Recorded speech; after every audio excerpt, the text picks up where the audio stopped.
सब मेरी बात सुनिए।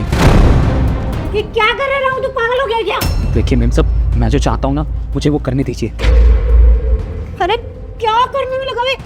जो तेरा दिमाग खराब हो गया क्या? क्या बदतमीजी है ये? अरे मैम साहब मैं कोई बदतमीजी नहीं कर रहा हूँ, बस मैं जो कर रहा हूँ ना मुझे वो करने दीजिए। देख तेरे साहब को पता चलेगा ना तुझे नौकरी से बाहर कर देंगे धक्के मार के। अरे भाड़ में जाए ऐसी नौकरी, मुझे ना नौकरी का लालच नहीं है कोई, बस मैं जो आपके साथ करना चाहता हूँ ना आज वो मैं करके रहूँगा। पर तू ये सब कर क्यों रहा है? क्यों कर रहा हूँ वो तो अभी पता चल जाएगा आपको। दीपची, दीपची,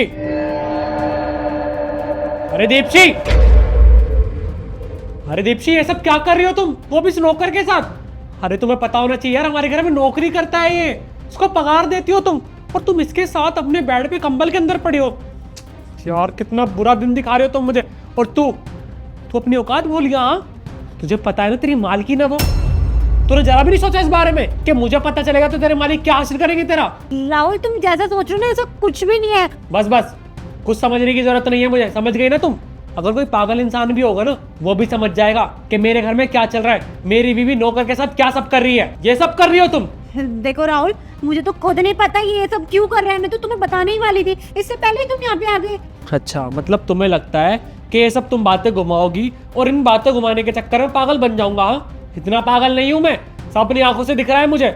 और तू देखियो, अब तेरा तो मैं वो हासिल करूंगा तो जिंदगी भर याद रखेगा, तू जेल में सड़ेगा, जेल में। और रही बात तेरी नौकरी की, इस घर में तो क्या इस पूरे शहर में नौकरी नहीं करने दूंगा तुझे।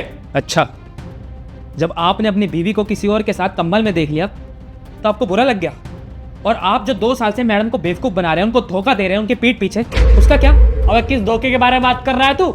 रामू क्या बोले जा रहा है ये?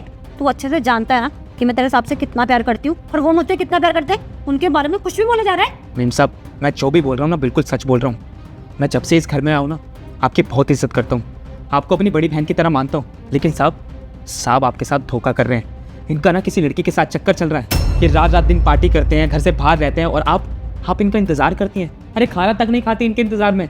बस ये सब देख कर ना मुझे बहुत बुरा लगता था, और मैंने ठान लिया था कि एक ना एक दिन इन साहब की सच्चाई ना आपके सामने ज़रूर लाऊंगा। और ये सब जो ड्रामा किया है ना मैंने इसीलिए किया है। देख रामू, तुझे ना जरूर कुछ गलतफहमी हुई है।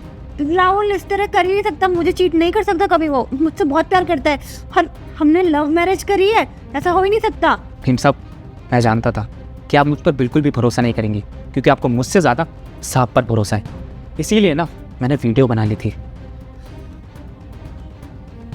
ये देखिए। अरे मेरी जान, तुम क्यों टेंशन ले रही हो यार? तुम्हें पता है ना मैं कितना प्यार करता हूँ तुमसे।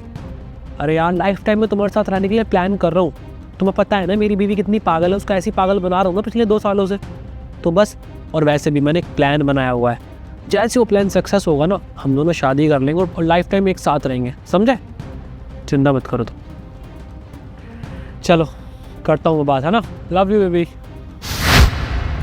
शर्म नहीं आई तुम्हें ये सब करते हुए? हाँ, अरे कितना भरोसा करती थी मैं तुम पे, कितना प्यार करती थी तुमसे मैं।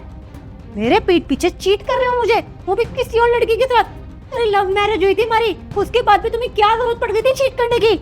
मैं यहाँ दिन रात भ्रम में हूँ कि मेरा पति मुझसे इतना प्यार करता है, पूरा दिन काम पे लगा रहता है, पर तुम्हारा वो काम नहीं होता था। तुम्हारा तो वहाँ अलग ही फैमिली चल रही थी, तुम तो उससे मिलने जाते थे, मेरे लिए तुम्हारे पास टाइम नहीं होता था। मैं यहाँ पूरी रात भर इंतजार करती थी कि मुझे क्या पता था तुम इस तरह मुझे धोखा दोगे। वो तो अच्छा हुआ कि जतिन ने ना ये सब ड्रामा क्रिएट करा, तुम्हारी सच्चाई ना मेरे आंखों के सामने आ गई। मैं तो हमेशा से एक भ्रम में ही जी रही थी, तुम मेरा पागल बनाने में लगे हुए थे। खैर राहुल, मैं तुमसे क्या ही बोलूं, अरे इतनी तो शर्म कर लेते कि हमारी लव मैरिज हुई थी। मेरे मम्मी पापा तो मान भी नहीं रहते शादी के लिए, पर उनसे लड़के मैंने तुमसे शादी करी थी, और मैं इस बात को जानती थी तुमसे शादी करने के बाद ना मेरे उस घर के दरवाजे हमेशा के लिए बंद हो जाएंगे, मुझे कोई नहीं अपनाएगा। पर फिर भी तुम्हारे प्यार को ऊपर रख के ना मैंने तुमसे शादी करी, क्योंकि मैं तुमसे बहुत प्यार करती थी, तुम पे भरोसा करती थी। राहुल तुम्हें पता है जैसा सब लोग के साथ होता है ना प्यार में धोखा, तुमने भी मेरे साथ वैसे ही करा है। तुम पे कितना भरोसा करती थी मैं, तुमने मेरा भरोसा तक तोड़ दिया। अब मेरी बात कान खुल के सुनो, मुझे इस रिश्ते में बिल्कुल नहीं रहना। मैं तुम्हें दूंगी डाइवोर्स, लेकिन उससे पहले यहाँ पर मेरे मम्मी पापा और तुम्हारे मम्मी पापा आके बात करेंगे, उनको भी तो पता चलना चाहिए कि उनके बेटे ने क्या गुल खिलाया। और रामू तू भी मुझे माफ़ कर दियो, मैंने तुझे तनी क्या क्या नहीं सुना दिया, मुझे सच में नहीं पता था, पर तूने तो मेरी आंखें खोल दी, मेरे पति की सच्चाई सामने लाया। तेरा बहुत बहुत शुक्रिया। कोई बात नहीं मैम साहब, शुक्रिया अदा करने की कोई ज़रूरत नहीं है, वैसे भी ये सब तो मेरा फ़र्ज़ था, मैं आपको अपनी बड़ी बहन की तरह मानता हूँ। और हाँ, इस पागलपन के लिए मुझे माफ़ कर दीजिए, लेकिन ये पागलपन मैंने इसलिए किया ताकि साहब की सच्चाई आपके सामने ला सकूं और इन्हें ये एहसास दिला सकूं जब अपनी औरत किसी और के साथ कंबल में हो तो कैसा फील होता है। और एक बात और मेम साहब, आज के बाद ना मैं इस घर में काम नहीं करूँगा, क्योंकि इस घर में मैंने काम किया ना तो मैं अच्छे से जानता हूँ कि साहब मेरे साथ क्या सलूक करेंगे। मैं चलता हूँ मेम साहब। दीप्ति हम बैठ के बात कर लेते हैं, सब ठीक हो जाएगा यार, कुछ भी नहीं बिगड़ा अभी।